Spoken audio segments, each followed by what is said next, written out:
Hello viewers, welcome to our farm. நாம் இன்றைக்கி இந்த வீடியோவில் எதை பற்றி பார்க்க போகிறோன்னா, நம்ம புதுசாக ஒரு லேண்டில் வந்து கல்டிவேஷன் பண்ணலான்னு சொல்லிட்டு ரெடி பண்ணிகிட்டு இருக்கோம். அதை பற்றின இன்ஃபர்மேஷனை தான் நான் உங்களுக்கு சொல்ல போகிறேன். நான் இந்த வீடியோவில் சொல்கிற ஒவ்வொரு இன்ஃபர்மேஷனுமே உங்களுக்கு ரொம்ப பயனுள்ளதாக இருக்கும். ஸோ மறக்காமல் கடைசி வரைக்கும் பாருங்கள். நீங்கள் இப்போ இந்த வீடியோவில் பார்க்குறீங்க இல்லையா, இந்த லேண்டை தான் நாங்கள் வந்து கல்டிவேஷனுக்காக ரெடி பண்ண போகிறோம். இந்த லேண்ட் வந்து அப்ராக்சிமேட்டாக 1.25 ஏக்கர்கிட்ட இருக்கும். இது செம்மண் தான். செம்மண்லேயும் தேரி மண் மாதிரி. இது வந்து டெசர்ட் எஃபெக்டில் இருக்கும். களிமண் வந்து இதில் கம்மியாக தான் இருக்கும். பட் மினரல்ஸ் வந்து அதிகமாக இருக்கும். மினரல்ஸ் பார்த்திங்கன்னா கார்னைட், இல்மனைட், ருட்டைல் இந்த மாதிரியான மினரல்ஸ் வந்து இதில் அதிகம். நமக்கு வந்து இதில் கல்டிவேஷன் பண்ணுறதுக்கு ரொம்பவே ஈஸியாக இருக்கும். மோஸ்ட்டாக எல்லா செடியும் மரமுமே இதில் வந்து நல்லாவே வளரும். இந்த லேண்டில் தண்ணியுமே ரொம்ப நல்லா இருக்குது. இங்கே பக்கத்தில் மற்ற பிளேஸில் பார்த்திங்கன்னா தண்ணி வந்து ரொம்ப குறைவு தான். ஆனால் இந்த லேண்டில் அதிகமாகவே இருக்குது. நமக்கு வந்து 80 அடியில் கிரவுண்ட் வாட்டர் அவைலபிளாக இருந்தது.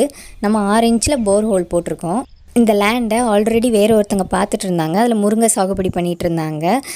நாம் வந்து இப்போ இந்த முருங்கையெல்லாம் ஆல்ரெடி இருக்கிற இந்த பழைய முருங்கையெல்லாம் வந்து ரிமூவ் பண்ண போகிறோம். இதில் ஏற்கனவே இருந்த பழைய முருங்கை ஒரு 80 கிட்டே இருக்கும். எல்லாத்தையுமே வந்து எடுத்தாச்சு. ஏன்னா எல்லாம் வச்சு வருஷம் ஆயிடுச்சு. ஸோ அதெல்லாம் வந்து நாங்கள் ரிமூவ் பண்ணியாச்சு. எப்போவுமே தோட்டத்தில் ஒர்க் பண்ணும்போது வந்து வேலைக்கு அதிகமாக ஆட்களை விட மாட்டோம். குடும்பமாக தான் பண்ணுவோம். ஏன்னா வேலைக்கு ஆட்களை அதிகமாக விட்டோன்னா எக்ஸ்பென்ஸ் வந்து அதிகமாகும். இது நான் உங்களுக்கு கொடுக்குற ஒரு டிப் தான். எப்போவுமே வந்து நம்ம தோட்டத்திலேயோ இல்லைனா புதுசாக ஒரு பிஸ்னஸ் ஏதாவது ஆரம்பிக்கிறோம் அப்படின்னா நம்ம குடும்பமாகவே வேலை பார்த்தோன்னா நமக்கு வந்து செலவு வந்து கம்மியாக இருக்கும். நான் போடுற வீடியோஸ் ரெகுலராக பார்க்குறவங்களுக்கு தெரியும். நமக்கு கோழி பண்ணையும் இருக்குது. அந்த கோழி பண்ணையிலுமே வந்து 3 ஷெட் இருக்குது. 3 ஷெட்டுக்கு 3 ஆள் விட்டுருக்கோம். இருந்தாலுமே உள்ளே நாங்களும் குடும்பமாக போய் வேலை பார்க்க தான் செய்வோம். அதில் முருங்கை 80 முருங்கைனால நிறைய வெட்ட வேண்டியது இருந்தது. அதுவும் இல்லாமல் நமக்கு சீக்கிரமாக வேறு முடிக்க வேண்டியது இருந்தது. அதனால ஒரு 2 லேபர் வந்து விட்டோம். லேபர் கூட சேர்ந்து நாங்களும் ஃபேமிலி மெம்பர்ஸ் ஒரு 4 பேர் போய் கூட வேலை பார்க்க தான் செஞ்சோம். 6 பேர் சேர்ந்து ஒர்க் பண்ணனால அன்னைக்கு ஒரு ஹாஃப் டேலேயே வந்து எல்லா முருங்கையும் வந்து வெட்டியாச்சு. முருங்கையில் அந்த சின்ன சின்ன கொப்பை தான் நாங்கள் வந்து அரிவாள் வச்சு வெட்டினோம். மற்ற பெரிய தண்டெல்லாம் இருக்கும்ல, அதெல்லாம் வந்து ஜேசிபியை வச்சு தான் வேரோடு பிடுங்கி போட முடியும். ஸோ அதனால் ஜேசிபியை வந்து விட்டோம். ஜேசிபி ஓடிக்கிட்டு இருக்கும்போது நிறையா கொக்குலாம் வந்துச்சு. அதை பார்க்கவே ரொம்ப நல்லா இருந்தது. எப்போவுமே எங்கேனாலும் ஜேசிபி ஒன்றாலும் சரி, இல்லைன்னா உழவு வண்டி ஒன்றாலும் சரி, இந்த கொக்குலாம் நிறையாவே வரும். அது பார்க்குறதுக்கு ரொம்ப நல்லாயிருக்கும். ஜேசிபியை வச்சு ஒர்க்கே வந்து எங்களுக்கு ஒரு 2 டேஸ் போச்சு. 2 டேஸில் ஃபர்ஸ்ட் டே வந்து ஒரு 8 ஹவர்ஸ் வந்து ரன் ஆச்சு. செகண்ட் டே வந்து ஒரு 2.5 ஹவர்ஸ் ரன் ஆச்சு. மொத்தமாக 10.5 மணி நேரம் வந்து ஜேசிபி வந்து ஓடிச்சு. இதுக்கு நமக்கு எவ்வளோ சார்ஜ் பண்ணாங்கன்னா, இந்த ஏரியாவில் பெர் ஹவருக்கு 850 to 1000 வரைக்கும் சார்ஜ் பண்ணுறாங்க. நமக்கு மொத்தமாக 11,300 வந்து செலவாச்சு.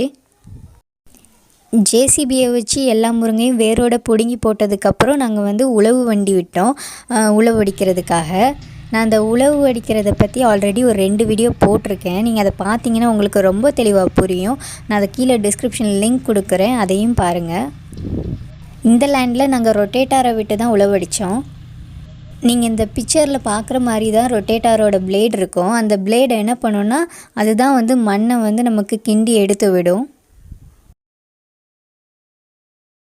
உழவடிக்கும் போது கீழே வந்து பெரிய பெரிய கட்டையோ தென்னை மட்டையோ அதெல்லாம் இருக்கக்கூடாது. ஸோ அதெல்லாம் வந்து நம்ம க்ளீன் பண்ணி போடணும். சின்ன சின்ன குச்சிகள் கம்புகள் இருந்தால் அது வந்து பிரச்சனை இல்லை. ஆனால் ரொம்ப பெருசாக வந்து இருக்கக்கூடாது. அதை நம்ம ஃபஸ்ட்டே வந்து க்ளீன் பண்ணி கொடுத்துடணும். நான் ஆல்ரெடி வந்து நாங்கள் 6 பேர் ஒர்க் பண்ணோன்னு சொன்னேன் இல்லையா, அன்றைக்கே க்ளீன் பண்ணியாச்சு. நம்ம க்ளீன் பண்ணி கொடுத்தோன்னா உழவடிக்கிறதுக்கு ஈஸியாகவும் இருக்கும், வேலையும் சீக்கிரம் முடியும். இல்லைன்னா அவங்க உழவடிக்கும் போது அந்த கலப்பையில் போய் மாட்டிகிட்ருக்கோம். உழவடிக்கிறதுக்கும் ஜேசிபிக்கு சார்ஜ் பண்ண மாதிரி தான் இதுக்கும் பண்ணாங்க. ஒவ்வொரு ஏரியாவில் ஒவ்வொரு மாதிரி ரேட் இருக்கும். இந்த ஏரியாவில் 850 to 1000 வரைக்கும் சார்ஜ் பண்ணுறாங்க. நமக்கு அன்றைக்கி 2150 செலவாச்சு. உழவு வண்டி 2.25 மணி நேரம் ஓடிச்சு அன்றைக்கி. ஸ்க்ரீனில் நீங்கள் பார்க்கும்போதே தெரியும், நம்ம வந்து லேண்டெல்லாம் ஃபுல்லாக க்ளீன் பண்ணியாச்சு. இனிமேல் கல்டிவேஷன் ஸ்டார்ட் பண்ணலாம். பட் அதுக்கு முன்னாடி இன்னும் சில ஒர்க்ஸ் வந்து பெண்டிங்கில் இருக்குது. அந்த ஒர்க்ஸையும் இதில் நாங்கள் என்ன கல்டிவேட் பண்ண போகிறோங்கிறதையும் நான் வரப்போகிற வீடியோஸில் வந்து அப்டேட் பண்ணுறேன். ஸோ ரெகுலராக நம்ம வீடியோ பாருங்கள். இந்த வீடியோ அனைவருக்கும் பயனுள்ளதாக இருக்கும்னு சொல்லி நம்புகிறோம். இன்னொரு வீடியோவில் சந்திப்போம். நம்ம சேனலை இன்னும் சப்ஸ்கிரைப் பண்ணலன்னா சப்ஸ்கிரைப் பண்ணிக்கோங்க. அப்புறம் அந்த நோட்டிஃபிகேஷன் பெல் ஐக்கானையும் கிளிக் பண்ணிக்கோங்க. அப்போ தான் நம்ம போடுற வீடியோஸ் எல்லாம் தொடர்ந்து உங்களுக்கு நோட்டிஃபிகேஷனாக வரும். நன்றி.